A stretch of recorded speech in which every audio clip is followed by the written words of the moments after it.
niveau où se trouve la chambre de refuge qui peut abriter 26 personnes.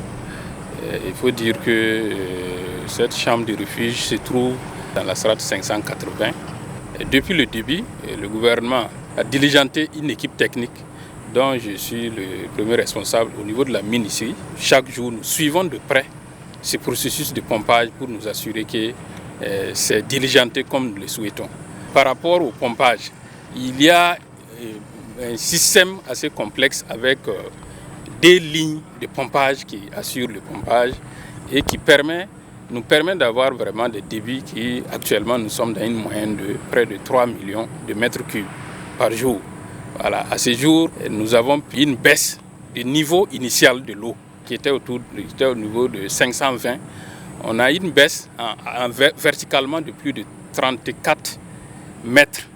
Voilà. Maintenant, par rapport à la position de la chambre de refuge, comme nous l'avons dit, la chambre de refuge se trouve dans la strate 580. La galerie dans laquelle se trouve la chambre de refuge est située aujourd'hui, ce matin, à 8 mètres. La galerie, je dis bien la galerie.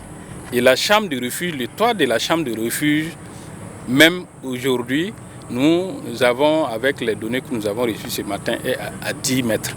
Voilà. Donc quand on donne les informations, il y a aussi la galerie qu'on donne, puisque la chambre de refuge se trouve dans une galerie. Et la chambre de refuge elle-même, à son toit, ça fait 10 mètres. Et un travail est fait. Ce matin, vous avez constaté, c'est 3 300 litres d'eau qui a été pompée dans les 24 heures qui sont passées. Mais vous avez vu que la baisse n'a pas dépassé 2,8 mètres. C'est pour dire que la présence des galeries qui sont un peu partout dans la mine, quand on pompe, l'eau vient de l'ensemble de ces galeries. Ce qui fait que la baisse n'est pas aussi considérable comme les gens le souhaiteraient. Dans la dynamique où nous sommes avec les nouvelles pompes qui ont pu être installées, voilà, et si nous arrivons à toujours maintenir le cap au-delà des 3 millions et quelques, nous sommes convaincus que nous pourrons avancer plus rapidement. Au-delà de l'eau qui est pompée, il y a une boue qui est là. Lorsqu'on pompe l'eau, il faut aussi racler la boue. Et c'est là il faut que les sapeurs-pompiers descendent pour vérifier dans cette boue, est-ce qu'il n'y a pas quelque chose. Toutes les pompes qui avaient été annoncées, on a pu les installer bien avant les délais qu'on avait donnés. Tout ça, c'est pour vraiment pouvoir accélérer. Nous avons actuellement avec des pompes de secours qui sont là. Vous avez une ligne qui pompe l'eau de la profondeur jusqu'en surface. Lorsqu'une seule pompe tombe en panne, toute la ligne est en arrêt.